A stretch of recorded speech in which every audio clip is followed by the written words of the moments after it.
എൻ്റെ പേര് എൻ.എ. സാബു. ഞാൻ കോലഴി ഗ്രാമപഞ്ചായത്തിൻ്റെ പ്രസിഡന്റും UDFിൻ്റെ വടക്കാഞ്ചേരി നിയോജകമണ്ഡലം ചെയർമാനുമാണ്.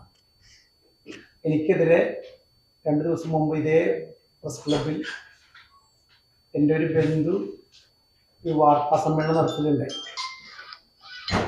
അത് തികച്ചും അടിസ്ഥാനരഹിതമാണ്. അത് ഞങ്ങളുടെ കുടുംബ വഴക്കാണ്. അത് CPM ഈ നിയമസഭാ തെരഞ്ഞെടുപ്പിനെ മുന്നിൽ കണ്ടുകൊണ്ട് വെറും 1.5 മാസമായിട്ടുള്ളൂ ഞാൻ പഞ്ചായത്ത് പ്രസിഡന്റായിട്ട്. അപ്പൊ എന്നെ തേജോവധം ചെയ്യാനും ഞാൻ പ്രസിഡന്റ് സ്ഥാനത്ത് മാറണം എന്നുള്ള ഉദ്ദേശത്തോടു കൂടിയാണ് ഇത്തരത്തിലുള്ള ആരോപണവുമായിട്ട് നിർബന്ധിച്ചിട്ടുള്ളത്. ഞാനൊരു പച്ച മനുഷ്യനാണ്. ഞാൻ കഴിഞ്ഞ 10 വർഷക്കാലമായി ഒരു ജനപ്രതിനിധിയല്ല. ഞാൻ കഴിഞ്ഞ തവണ വാളാനി ഡിവിഷനിൽ ജില്ലാ പഞ്ചായത്തിൽ മത്സരിച്ച് തോറ്റു. അങ്ങനെ ഒരു പൊതുപ്രവർത്തനത്തിൽ നിറഞ്ഞു നിൽക്കുന്ന ഒരാളാണ്. ഏത് സമയത്തും ആര് വിളിച്ചാലും എന്തിനും ഓടിയെത്തുന്ന ഒരു പൊതുപ്രവർത്തനം ഞാൻ. എന്നെ ഇത്തരത്തിൽ 2021 ഇത്ര വലിയൊരു സംഖ്യ ഞാൻ കൈപ്പറ്റിയെന്നവർ പറയുന്നു. ഞാൻ അങ്ങനെ ഒരു സംഖ്യ കൈപ്പറ്റിയിട്ടില്ല. ഞാൻ പല ആൾക്കാരുടെ കയ്യിൽ നിന്നും എൻ്റെ വ്യക്തിപരമായ എൻ്റെ വസ്തു ഒരു ജപ്തി നടപടികൾ വന്നപ്പോൾ ഞാൻ 2-3 ആളുടെ പൈസക്ക് മേടിച്ചിട്ടുണ്ട്. അത് ചെക്ക് ലീഫ് കൊടുത്ത് മേടിച്ചിട്ടുണ്ട്. എൻ്റെ വീട് കരാർ എഴുതി മേടിച്ചിട്ടുണ്ട്. അത് എൻ്റെ നിലനിൽപ്പിൻ്റെ വിഷയമാണ്. അതെൻ്റെ ജീവിത സാഹചര്യമാണ്. ഞാൻ എൻ്റെ ജീവിതത്തിൽ എനിക്ക് 55 വയസ്സായി. ഇന്നവരൊരു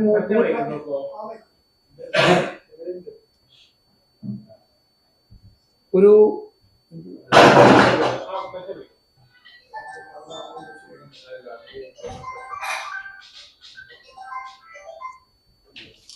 ഒരു മൂക്കുപൊടി പോലും ഞാൻ വലിച്ചിട്ടില്ല. ഇന്നവരെ ഒരു ലഹരി ഉപയോഗിക്കുന്ന ആളല്ല. എനിക്ക് ഒരു ചെറിയ കച്ചവടമുണ്ട്. രാവിലെ 6 മണിക്ക് മാർക്കറ്റിൽ പോയി സാധനം എടുത്ത് ചാക്ക് ചുമന്ന് സാധനം എടുത്ത് കൊണ്ട് വെച്ചിട്ട് ആണ് ഞാൻ ഈ പൊതുപ്രവർത്തനത്തിൽ നടക്കുന്നത്. എനിക്കൊരു ചെറിയ ജോലിയും. എനിക്ക് ആരെയും കബളിപ്പിക്കാനോ വഞ്ചിക്കാനോ എനിക്കൊരു ഉദ്ദേശമില്ല. ഞാൻ കോലഴി പഞ്ചായത്തിന്റെ പ്രസിഡന്റ് ആവുന്നത് 3-ാം തവണയാണ്. 1995 മുതൽ ഈ പഞ്ചായത്ത് രാജ് സംവിധാനം നിലവിൽ വന്ന ആ നാൾ മുതൽ ഞാൻ പഞ്ചായത്ത് മെമ്പറാണ്. ഏത് സാഹചര്യത്തിലും ജനങ്ങളെ സഹായിക്കുക എന്നല്ലാതെ ആരെയും വഞ്ചിക്കുക എന്നതിൻ്റെ ആഗ്രഹമില്ല. ഞാൻ കാശ് വാങ്ങിച്ചിട്ടുണ്ട്, സത്യമാണ്. കടമായി കാശ് മേടിക്കാറുണ്ട്, കൊടുക്കാറുണ്ട്. ഈ ഔസേപ്പ് എൻ്റെ സൊസൈറ്റിയിൽ ഞാനൊരു സഹകരണ സംഘത്തിന്റെ പ്രസിഡന്റായിരുന്നു. ഇപ്പോഴല്ല, ആ സംഘത്തിന്റെ ഡയറക്ടറായിരുന്നു അദ്ദേഹം. അദ്ദേഹത്തിന്റെ മകൻ ഒരു സ്പിരിറ്റ് കേസിൽ പെട്ട് കൊല്ലൂർ പോലീസ് സ്റ്റേഷനിൽ ഇപ്പോഴും അവരുടെ 2 ബൈക്കുകൾ, ആക്റ്റീവ ബൈക്കുകൾ ഇപ്പോഴും ഒരു സ്റ്റേഷനിൽ തുരുപിടിച്ചു പോകാം. അതിൽ നിന്നൊക്കെ ആ കേസുമായി ബന്ധപ്പെട്ട എല്ലാ കാര്യങ്ങളും ഞാനാണ് അവിടെ നടന്നത്. എന്നിട്ട് അദ്ദേഹത്തിന്റെ ആ മകന്റെ സ്വഭാവം നന്നാക്കാൻ വേണ്ടിയിട്ടാണ് ഈ സൊസൈറ്റിയിൽ താൽക്കാലിക ജീവനക്കാരെ വെച്ചത്. ആ ജീവനക്കാരനായി വെച്ച് 6 മാസം തികയുമ്പോഴേക്കും അദ്ദേഹം ലഹരികളൊക്കെ അടിച്ചു വന്ന് അവിടുത്തെ സ്റ്റാഫുമായി അടികളുണ്ടാക്കി, വഴക്കുണ്ടാക്കി. പിന്നീട് പറയാൻ പറ്റാത്ത രീതിയിൽ അവിടെ ഒരു ലേഡി സ്റ്റാഫുമായിട്ട് അദ്ദേഹം അപമര്യാദ പെരുമാറിയപ്പോൾ ഉടനടി ഞാൻ ഈ അടിയന്തര യോഗം വിളിച്ച് അദ്ദേഹത്തെ പുറത്താക്കി. ആ സൊസൈറ്റിയുടെ ഡയറക്ടറാണ് ഈ സരിത സന്തോഷ്, പഞ്ചായത്ത് മെമ്പറാണ്, കോഴി പഞ്ചായത്ത് മെമ്പറാണ്. അങ്ങനെയൊക്കെ അങ്ങനെ പുറത്താക്കിയതിന്റെ വൈരാഗ്യമൊക്കെ അദ്ദേഹത്തിന് എനിക്ക് ഇത് വെച്ച് മുതലെടുത്ത് എന്നെ തേജോവധം ചെയ്യാനായിട്ടാണ് അദ്ദേഹം ശ്രമിച്ചത്. ഇലക്ഷൻ കാലത്ത് തെരഞ്ഞെടുപ്പിന്റെ തലേദിവസം പുലർച്ചെ ഒരുപാട് ഉമ്മക്കത്തുകളൊക്കെ അദ്ദേഹം തയ്യാറാക്കി എല്ലാ വീടുകളിലും കൂടി. എന്നിട്ട് ഞാൻ ജയിച്ചു. ഞാൻ പ്രസിഡന്റായി. കോലഴി ഗ്രാമപഞ്ചായത്ത് CPMന്റെ LDFന്റെ കീഴിലായിരുന്നു. അത് ഞങ്ങൾ തിരിച്ചു പിടിച്ചു. വെറും 2 മാസം ആവുമ്പോഴേക്കും നിരന്തരമായ സമരങ്ങൾ, നിരന്തരമായ പ്രശ്നങ്ങൾ. ഇതില് CPMന്റെ MLA സേവ ചിറ്റലപ്പള്ളിക്ക് എന്നോടുണ്ടാവാനുള്ള വൈരാഗ്യം എന്ന് പറയുന്നത്, അദ്ദേഹം കോലഴി ഗ്രാമപഞ്ചായത്തിന് 9 മിനിമാസ് ലൈറ്റുകൾ അനുവദിച്ചിട്ടുണ്ടായിരുന്നു. ഞാൻ തിരൂർ വടകുളമ്പ ക്ഷേത്രത്തിലെ പൂരത്തിനോടനുബന്ധിച്ച് അവിടെ ഒരു മിനിമാസ് ലൈറ്റ് വെക്കണമെന്ന് അവിടുത്തെ ഭരണസമിതി ആവശ്യപ്പെട്ടപ്പോൾ അടിയന്തരമായി അവിടേക്കൊരു മിനിമാസ്റ്റ് ഞാൻ അനുവദിക്കുകയും അത് പൂരത്തിന് മുമ്പ് തെളിയിക്കുകയും ഉദ്ഘാടനം ചെയ്യുകയും ചെയ്യും. ആ പോയിന്റിൽ നിന്നും അദ്ദേഹത്തിന്റെ പെരുമാറ്റം മാറിയതാണ് അദ്ദേഹത്തിന് വലിയൊരു വൈരാഗ്യം ഉണ്ടാകുന്ന കാരണം. അത് മുടക്കാനായിട്ട് അദ്ദേഹം ഒരുപാട് ശ്രമിച്ചു, പക്ഷെ അത് നടന്നില്ല. ഗ്രാമപഞ്ചായത്ത് പ്രസിഡന്റ് പറയുന്ന കാര്യം നടന്നു. പിന്നെ അവിടുത്തെ വൈസ് പ്രസിഡന്റ് ആയിരുന്നു ഇപ്പോഴത്തെ ലോക്കൽ സെക്രട്ടറി വികാസ് രാജ്.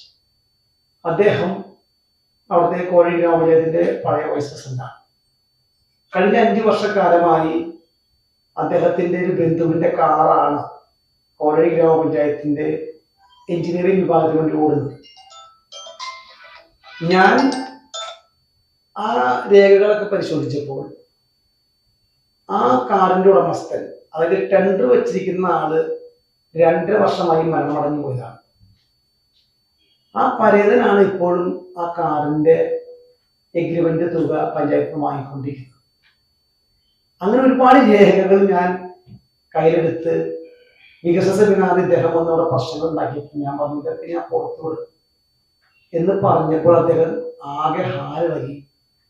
എന്നെ എങ്ങനെയെങ്കിലും പുകച്ചു പുറത്തു ചാടിക്കാനുള്ള ഒരു ശ്രമത്തിന്റെയും ഗൂഢാലോചനയുടെയും ഭാഗമായിട്ടാണ് ഈ ഔസേപ്പിനെ രംഗത്തിറക്കിയിരിക്കുന്നത്. ഞാൻ പറഞ്ഞല്ലോ, ഞാൻ കാശ് കടം മേടിച്ചു, എന്റെ വീട് വരെ കരാർ എഴുതി ഞാൻ കാശ് മേടിച്ചിട്ടുണ്ട്. ഞാൻ 3-ാം തവണയാണ് പഞ്ചായത്ത് പ്രസിഡന്റ് ആവും. ഞാൻ അങ്ങനെ തട്ടിപ്പുകാരനോ വെട്ടിപ്പുകാരനോ ആണെങ്കിൽ ഞാൻ ഇത്രയും കാലം ഒരു പൊതുപ്രവർത്തനത്തിൽ നിൽക്കില്ല. എന്റെ പേരിൽ നിരന്തരമായി ഇങ്ങനെ ഓരോ അലിഗേഷനുകളും പറഞ്ഞ് പരാതി കൊടുപ്പിച്ചുകൊണ്ടിരിക്കുകയാണ്. എന്റെ ജീവിതം തുറന്ന പുസ്തകമാണ് എന്ന് മാത്രം സൂചിപ്പിക്കാൻ എനിക്ക് പറയാനുള്ള ഞാൻ എനിക്ക് തോന്നിയിട്ടുണ്ട്. നിങ്ങളെല്ലാവരും എന്നെ സഹായിക്കണമെന്ന് അഭ്യർത്ഥിക്കുകയാണ്.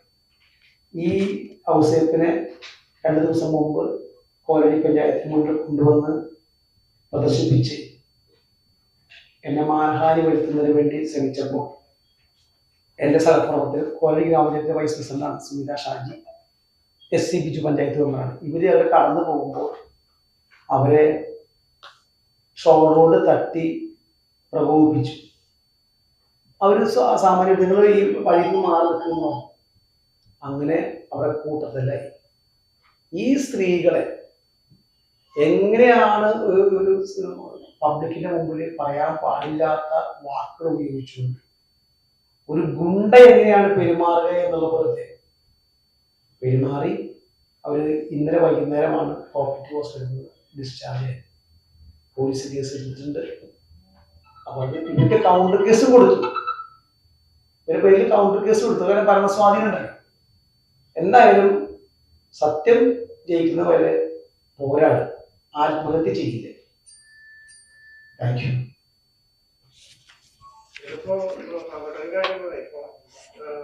രാഷ്ട്രീയപരമായിട്ടുള്ള കാര്യങ്ങളുണ്ടാവും. ഇതിപ്പോൾ ഉപയോഗിച്ചുകൊണ്ട് സാമ്പത്തിക നടത്താൻ അങ്ങനെ ഉണ്ടാവും. തീർച്ചയായിട്ടും സ്പിരിറ്റ് കേസിലെ പ്രതിയല്ല, പ്രതിപ്പട്ടിയിൽ അദ്ദേഹമില്ല.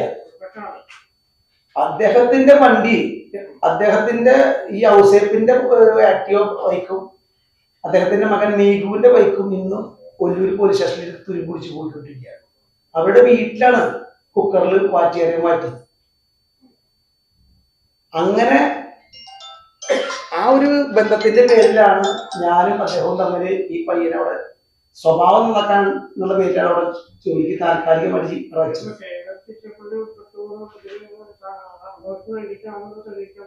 പറ്റും. ഇവര് പറയും, അവരിവരെ തല്ലുമ്പോൾ ഈ ലീന, ഔസേപ്പിന്റെ പേര് ലീന ഇവരോട് പറഞ്ഞത്, ഇവരെ തല്ലുമ്പോ പറഞ്ഞു മുടി, ഈ പെണ്ണ് മുടി കുത്തി പിടിച്ചിട്ടാണ് അവർ പറഞ്ഞത്. എന്നോട് കൂടി ചെന്നതേ വടക്കാഞ്ചേരി MLA സേവ്യർ സാറാണ്. ആള് പറയാണ്ട് ഞാൻ ഇവിടെ എണീറ്റ് പോവില്ല എന്നാ പറഞ്ഞു. ചോദിച്ചു, നിങ്ങൾ ചോദിച്ചു. ഇവര് വീട്ടിൽ നിന്ന് കുക്കറില് ചാരയായിട്ട് വിട്ടിട്ടുണ്ട്. അതെനിക്കറിയില്ല. അത് എന്റെ വണ്ടി വെറുതെ പിടിച്ചു നോക്കിയില്ലല്ലോ, വണ്ടി എടുത്ത കേസ് ഉണ്ടാവുമല്ലോ. അതാ അവര് പറഞ്ഞത്. അവരെ കൂട്ടുകാരന്മാര് വണ്ടി എടുത്തുകൊണ്ടുപോയി എന്നാണ് പറയണത്. വണ്ടി എടുത്തത് അത് പോലീസ് അന്വേഷിക്കുന്ന കാര്യം സാറേ, എനിക്കറിയില്ല. ആ വണ്ടി അവിടെ ഇപ്പോഴും ഇരിക്കണ്ട, അവിടെ നിങ്ങൾക്ക് ചോദിച്ചറിയാവുന്ന. അദ്ദേഹത്തിന് ജാമ്യം എടുത്ത് കൊടുത്തപ്പോ അതുപോലെ തന്നെ കച്ചീട്ട് എഴുതി കൊടുത്തതും അതിന്റെ കേസുമായി ബന്ധപ്പെട്ട് ഹരിദാസൻ വക്കീലാണ് അയ്യന്തോട് ആളെ വിളിച്ചു ചോദിച്ചാലും പറഞ്ഞു തരും. കേസ് നമ്പറൊക്കെ പറഞ്ഞു തരും. എനിക്ക് നമ്പർ അറിയില്ല.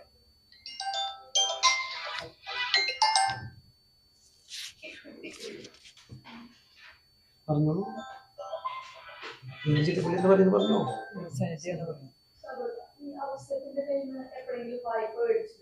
വായ്പ ഇല്ല. ഞങ്ങള് എന്റെ സ്വന്തം അപ്പൻ എന്റെ അമ്മയുടെ ആങ്ങളുടെ മകനാണ്. ഞങ്ങൾ വർഷങ്ങളായിട്ട് അങ്ങോട്ട് കൊടുക്കലും ഇങ്ങോട്ട് കൊടുക്കലും മേടിക്കലൊക്കെ ഉണ്ട്. അതിലൊന്നും ഞാനൊന്നും നിഷേധിക്കുന്നില്ല. എന്റെ കടയിൽ വന്ന് ഞാൻ എവിടേക്കും പോവാണെങ്കിൽ കേസിലേക്ക് അദ്ദേഹമാണ്. ഞങ്ങൾക്കൊരു ബേക്കറി ഉണ്ട്.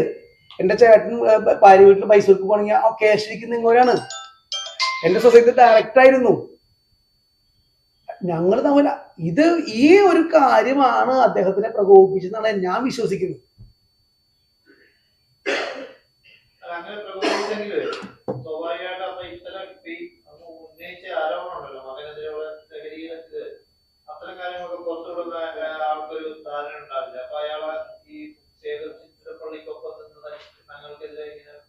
അവർ പ്രതികളല്ലാന്നല്ല ഇപ്പൊ പറയണത്. അവരെ ബൈക്ക് മാത്രമേ പിടിച്ചിട്ടുള്ളൂ. അത് ഞങ്ങളുടെ അവന്റെ കൂട്ടുകാരന്മാര് കൊണ്ടുപോയതാണെന്നാണ് പറയണത്. ഇപ്പൊ അവര് പറയണത്. ഞാനിപ്പോ അതൊന്നും കുത്തിപ്പൊക്കാൻ നോക്കി. പക്ഷെ എന്നെ ഈ സമൂഹത്തില് തേജോവധം ചെയ്തപ്പോഴാണ് ഞാൻ ഈ കാര്യം പറഞ്ഞിട്ടുള്ളൂ. ഇതിനു മുമ്പ് ഞാൻ ആരോടും പറഞ്ഞിട്ടില്ല. കാരണം എന്റെ ചോരയാണ് അവര്. എന്റെ സ്വന്തം അമ്മയുടെ ആങ്ങളുടെ മകനും മകന്റെ മകനുമാണ്. രാഷ്ട്രീയവൽക്കരിക്കുകയാണ് ഇത്. ഒന്നാമത്തെ കാര്യത്തില് 21 നടന്നു പറയുന്ന കാര്യത്തിന് പഞ്ചായത്ത് ഓഫീസിലേക്ക് നടന്ന കാശ് കിട്ടും. എന്റെ വീട്ടിലേക്കല്ലേ വരേണ്ടത്. ഈ പഞ്ചായത്തിന് തൊട്ട ബാക്കിന്റെ വീട്. എന്തുകൊണ്ട് എന്റെ വീട്ടിലേക്ക് വരുന്നില്ല? വേണ്ട. ഈ പഞ്ചായത്തിന് തൊട്ടപ്പുറത്താണ് എന്റെ ചേട്ടന്റെ ബേക്കറി. എന്തുകൊണ്ട് ചേട്ടനോട് പറയുന്നില്ല? നീ പോട്ടെ. എന്റെ അമ്മയുടെ സഹോദരി ഈ സൊസൈറ്റി ഡയറക്ടറാണ്. എന്തുകൊണ്ട് അവരോട് പറയുന്നില്ല? അല്ലെങ്കിൽ ബന്ധുക്കളെ ആരെങ്കിലും ഇടയിറക്കണ്ടേ? കുടുംബ പ്രശ്നമാകുമ്പോ അങ്ങനെ വേണ്ടേ? ഇനിയിപ്പോ എനിക്കൊരു കിഡ്നി, ഞാൻ എന്റെ 2 കിഡ്നിയും പോയി. എനിക്ക് കിഡ്നി മാറ്റി വെക്കണം. എന്നെ സഹായിക്കേണ്ട ആൾക്കാരാണ് ഇവര്. എന്നെ സാമ്പത്തികമായി സഹായിക്കേണ്ട ആൾക്കാരാണ് ഇവര്. അപ്പൊ ഞാനിതൊന്നും പ്രതീക്ഷിക്കുന്നില്ല.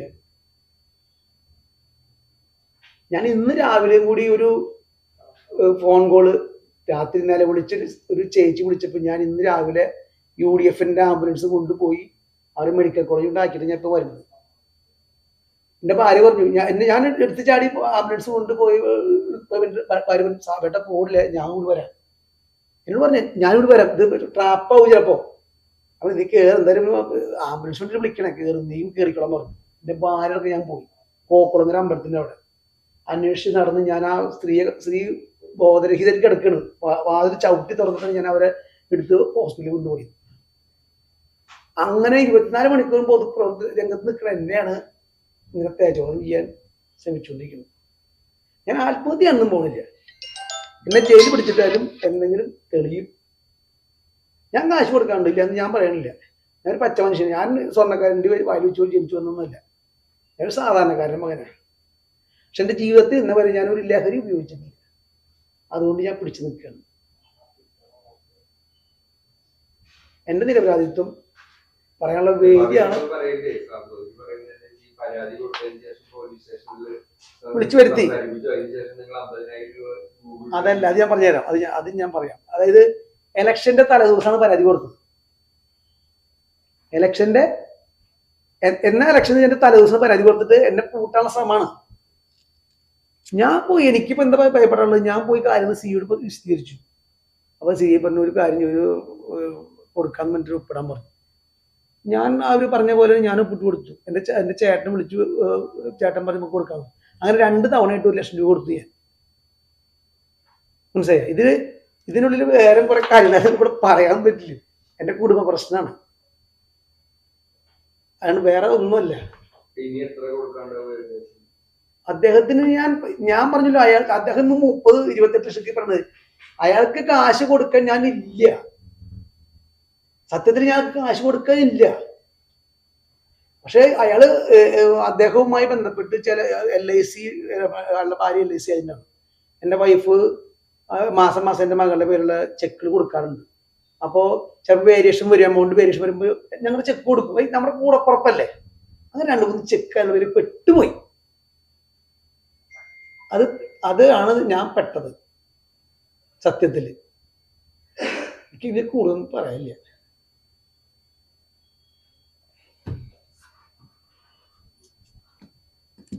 നിങ്ങൾക്ക് പറയാണെങ്കിൽ പറയേ, വേഗം പറയും. പോകണം, അതിനോട് പോകണം. ഞാൻ കോലഴി പഞ്ചായത്തിലെ 5ാം വാർഡ് മെമ്പറാണ്.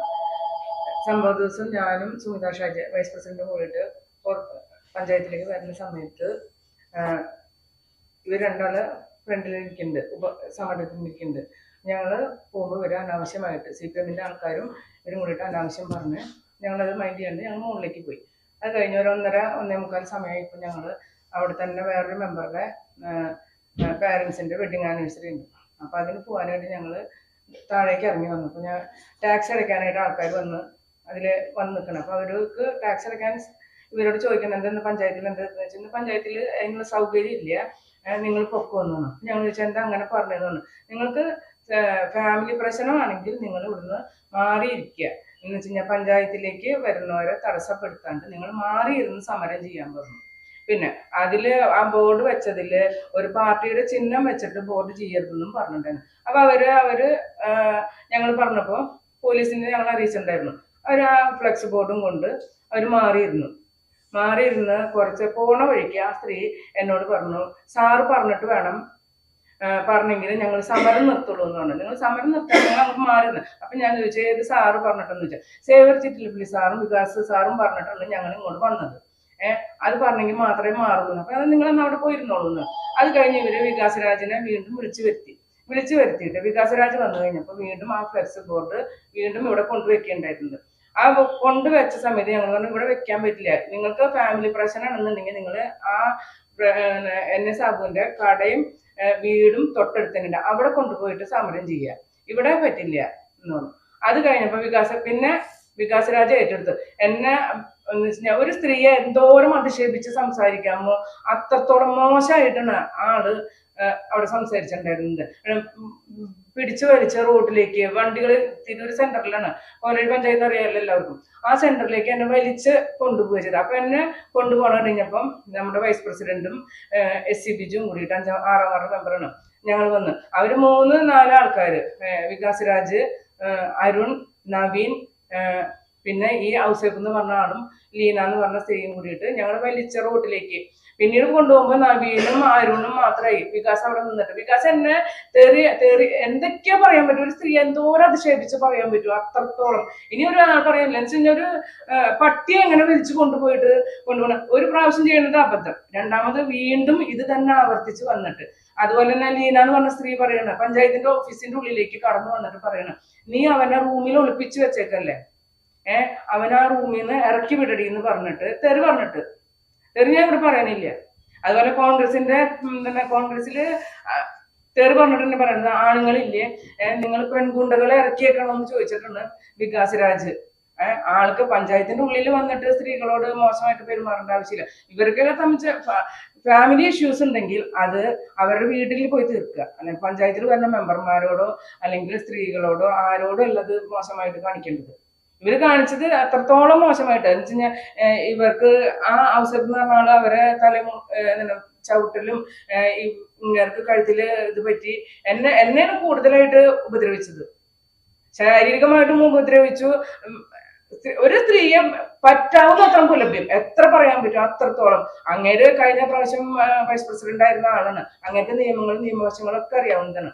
നമ്മുടെ വീട്ടിലിരിക്കണവരെ വിളിച്ച് പറഞ്ഞിട്ട് അധിക്ഷേപിക്കുമ്പോ അതിനൊരു നിയമ നടപടി വേണ്ടേ?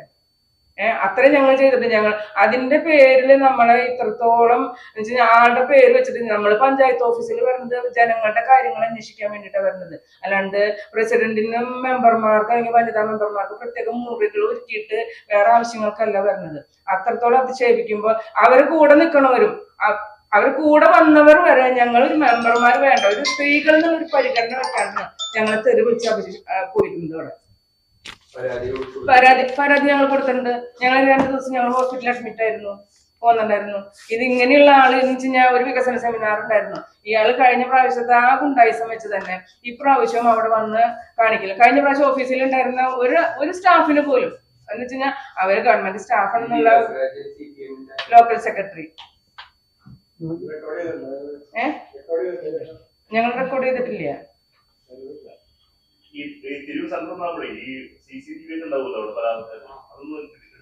അവിടെ ഒരു കുട്ടിയെ 2 ആഴ്ച മുമ്പ് ഒരു വനിതാ ജീവനക്കാരി ജോലി കഴിഞ്ഞ് സീബ്ര ലൈനോട് ക്രോസ് ചെയ്യുമ്പോൾ ഒരു ബൈക്ക് ഇടിച്ച് തെറിപ്പിച്ചു. അതിന്റെ മുകളിൽ കൂടെ വണ്ടി കയറ്റി കൊണ്ടുപോയി. ഇപ്പോഴും അവർ മെഡിക്കൽ കോളേജിൽ 2 കാലും 2 കൈയും കെട്ടി ഐസിയിൽ കിടക്കുക, ബോധം വരാണ്ട്. CCTV ക്യാമറ കിട്ടിയിട്ടില്ല ഈ ബൈക്കുകാരനെ. അങ്ങനത്തെ 4 CCTV ക്യാമറ അവിടെ ഇരിക്കുന്നുണ്ട്. 4 എണ്ണം, ഒരെണ്ണം അല്ല കേട്ടോ, 4 എണ്ണം ഇരിക്കുന്നുണ്ട്. പഞ്ചായത്തിലില്ല. പഞ്ചായത്തിൽ ഇപ്പൊ ഞാൻ വെക്കാൻ പോവാണ്.